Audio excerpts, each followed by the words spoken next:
अधिवेशन केलेलं आहे त्या संदर्भात काही ठिकाणी समर्थन आहे, काही ठिकाणी विरोध आहे, अशी आंदोलनं केली जाणार आहेत. त्याबद्दल आपली भूमिका काय आहे? पक्षाची काय भूमिका आहे मला माहित नाही, पण माझी भूमिका आहे का सगळ्यांना कुठेही त्याच्यात अधिक वाद होणार नाही निर्माण, समतोल कसा राखला जाईल हा एक खरं तर प्रयत्न केला पाहिजे. कारण की आरक्षणाच्या नावानं पहिलेच ओबीसी मराठा महाराष्ट्रात भांडणं सुरू झाले. आता पुन्हा एससी एससी मध्ये अधिक पुन्हा वाद निर्माण होऊ नये, सगळ्या दोन्ही तिन्ही गटांना एकत्रित बोलावून महाराष्ट्र पुन्हा जातीच्या नावानं पेटू नये एवढा खरं तर अपेक्षा आहे. परंतु त्यांना पण त्याच्या पूर्वी तुपकरांनी आंदोलन केलं, त्यांनी बरेच दिवस आंदोलन केलं, त्यांच्याकडे कोणी गेलं नाही. ही खबर मात्र आंदोलनाचा एक बदलाव करण्याचा प्रयत्न करतात, त्यांच्याकडे ते मागणी म्हणजे त्यांना ते वेळ दिली जाते. कसं आहे मला वाटतं त्यांच्याकडे पण गिरीश महाजनजी गेले होते तुपकरांकडे, आणि इकडे पण गिरीश महाजनजी गेले होते. त्याच्यानं कोणी कोणाकडे गेलं नाही असं म्हणणं चुकीचं आहे. काल रात्री उशिरा अनेक अधिकारी जे आहेत ते उपस्थित नोटीस आणि 12 वाजेपर्यंत त्यांना कारणे दाखवा नोटीस आता बजावण्यात आलेली आहे. महाराष्ट्रात देशाचा रोग आहे, अधिकारी म्हणजे संसर्गजन्य रोगासारखा विषय आहे. तर काही 10% बिचारे अधिकारी सोडले तर 80-90% तर मौज माजा और कमाई में लगे हुए आहे सर. पण मग हाच आरोप आपल्याला आमदारांवर नाही करता येणार का? सभागृहामध्ये 20-30 आमदार असतात, बाकीचे कोणी आमदार विरोधकातले कुणीच उपस्थित नसतात. काय झालंय का सभागृहातला जो गरिमा आहे ना तो कायम एकदा सुरू झाला. मी सभागृहात बोलल्यानंतर त्याचे परिणाम खालपर्यंत झाले तर मग त्याला महत्व प्राप्त होईल. सभागृहातून नेहमी मंत्रालय चाललं पाहिजे, मंत्रालयातून सभागृह चालता कामा नये. तो आपल्याला बदल करावा लागेल. त्या सभागृहातून मंत्रालय चाललं पाहिजे. मला अजूनही आठवतं बीटी देशमुखांनी एक एसटीवर फक्त तारांकित केला होता आणि ते इथं सभेत बोलले होते फक्त, तर त्याचे परिणाम त्या गावातल्या आमच्या गावच्या बेल्लोऱ्यातल्या एका एसटीच्या वेळेवर पडले होते. म्हणजे एवढे परिणाम सभागृहातल्या बोलण्याचा, तिथल्या प्रश्नाचा, तिथले जे आयुध वापरतो त्याचा परिणाम आम्ही पाहतोय. जिथपर्यंत खालपर्यंत पोहोचत नाही तोपर्यंत त्या बोलण्यावर तिथं काही फार महत्व प्राप्त होत नाही. समाधान होते, बोलणाऱ्याचं समाधान होते. समाधान जनतेचं झालं पाहिजे ना. आता जनतेचं समाधान होत नाही हे दुर्दैव आहे.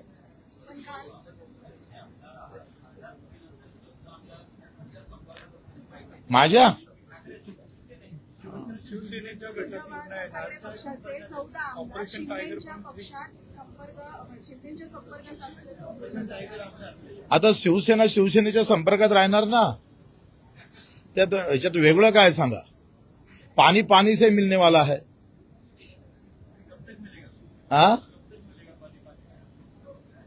जेथपर्यंत पूर्ण त्याला काय म्हणतोय त्याचा एकत्रीकरण होणार नाही, त्याचा सगळे रंग रूप त्याची चव घेऊ एकत्र झाली का होऊन जाईल सगळे एकत्र. उपसभापती संदर्भामध्ये अर्ज भरला जाणार आहे अशी माहिती मिळत आहे. काय उपसभापतीसाठी अर्ज भरला जाणार आहे. हा. जर इच्छुक आहे तसं नीलम गोरेंचं नाव पुन्हा मोठ्या प्रमाणात चर्चेला जात आहे. काय सांगणार? त्या वरिष्ठ आहे, त्यांचा विचार झाला पाहिजे.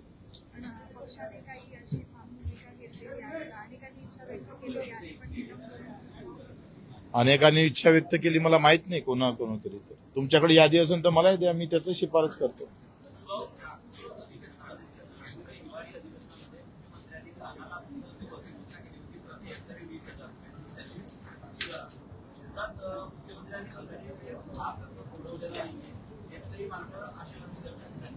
एक तर धानाचं बोनस आहे, धानाची खरेदी थांबलेली होती, हरभऱ्याची खरेदी थांबली होती, आणि याच्यामध्ये प्रचंड करप्शन पण आहे काही ठिकाणी. ते खरं तर काढून टाकलं पाहिजे.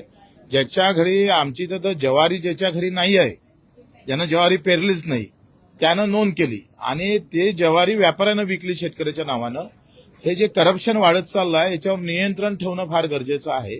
कापसाचे, धानाचे पैसे, ज्वारीचे पैसे आणि हरभऱ्याचे पैसे अजूनही भेटले नाही शेतकऱ्याला, ते व्याजासहित सरकारनं परत केले पाहिजे.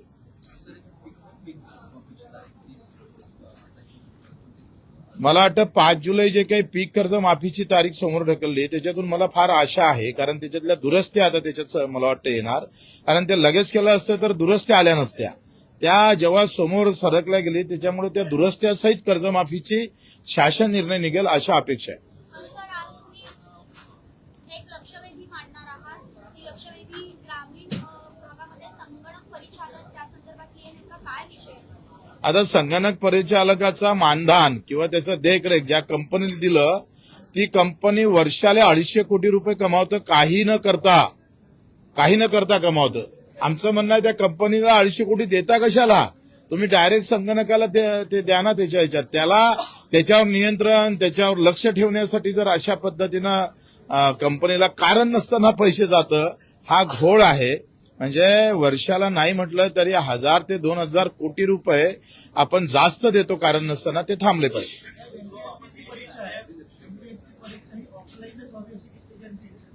मी कालच ऑफलाईन बाबतीत बोललोय. केंद्रीय लोकसेवा आयोग सुद्धा ऑफलाईनच परीक्षा घेतं. 12 लाख विद्यार्थ्यांची म्हणजे परीक्षा दरची, आणि 10वी ते 12वीचे दरवर्षी ज्या परीक्षा होते ते ऑफलाईनच होते. ऑनलाईन मध्ये प्रचंड गोंधळ होण्याची शक्यता आहे. प्रत्येक ठिकाणी हॅक होण्याची शक्यता आहे सेंटर. कारण जीसीएस ज्या पद्धतीनं परीक्षा घेतं त्याचे 2च सेंटर आहे, ते सगळे खासगी सेंटर भाड्यानं घेतं. खासगी घेतल्यानंतर पुन्हा प्रॉब्लेम आहे.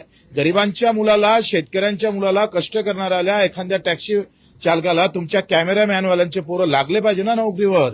पैशातून जर असे पेपर फुटले आणि तर जर हॅक झाले ऑनलाईनला, त्याच्या मुभा जास्त आहे फुटण्याच्या. कारण एखादं सॉफ्टवेअर वापरलं तरी फुटू शकतं, आणि म्हणून ते ऑफलाईनला ते फार कठीण जातं. म्हणून मला असं वाटतं का केंद्रीय लोकसेवा आयोग जर ऑफलाईन परीक्षा घेतं, बाकीचे 4-5 राज्य ऑफलाईन घेतं, तर महाराष्ट्र लोकसेवा आयोगानं ते ऑफलाईन घेतलं पाहिजे. आणि मला तर असं वाटतं ब्रिगेडियर बसवला पाहिजे, त्याच्या हाती एक बंदूक दिली पाहिजे, नाही तर चाकू दिला पाहिजे, आणि असं काही झालं तर त्याला खुपसलं पाहिजे.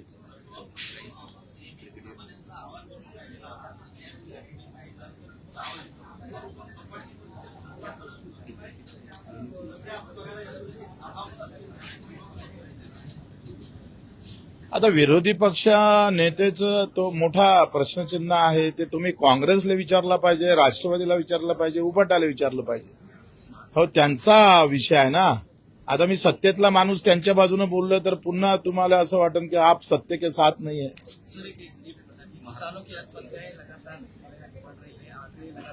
आत्महत्या के लिए पूरा जो कि आज हो रही है वो केंद्र सरकार, राज्य सरकार, इनका नियोजन का अभाव है. प्रशासकीय जो अभाव ये है, अवस्था है, वो इन लोगों के लिए और ज्यादा महत्वपूर्ण उस तरह से आगे आना जरूरी है. लेकिन आज हम देखते हैं कि भाई मैंने बोला था कि सब जो योजना है सरकार की वो खत्म करो और 2 योजना चालू रखो. एक तो हमारी जो फसल है किसान को, उसको जो दाम है वो जो दाम जिस तरह से हमने सिफारिश की राज्य सरकार ने, उस तरीके से मिलना चाहिए. अगर नई दाम दे सकते तो खर्चा कम करने की ताकत रखना चाहिए. खर्चा कम करने के लिए बोईनी से कटनी तक जो भी खर्चा आता है वो एमआरएस में अगर उसमें उसे एडजस्ट किया तो खर्चा कम होगा, और खर्चा कम होगा तो मुनाफा आएगा.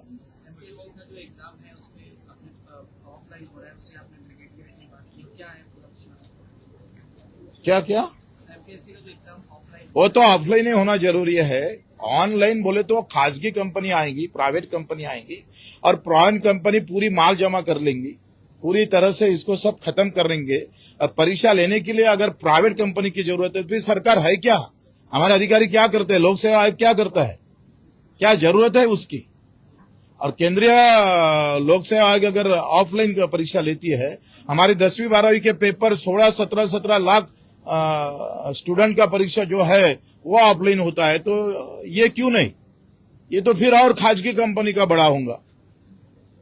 ठीक है. पॉलिटिकल प्रश्न आहे. ठाकरेंचे स्टेटमेंट आहे, ते म्हणाले की देवेंद्र फडणवीस तर आम्ही पाठिंबा का देऊ नये. कुठेतरी वेगळ्या नवीन राजकीय आगळी आपल्याला दिसते या स्टेटमेंटमध्ये. उद्धव साहेबांचं महाराष्ट्रावर प्रेम आहे, महाराष्ट्रातल्या माणसावर प्रेम आहे, हे ते दिसून येतं. त्याच्यानं असंच प्रेम ते शिंदे साहेबांवर राहील.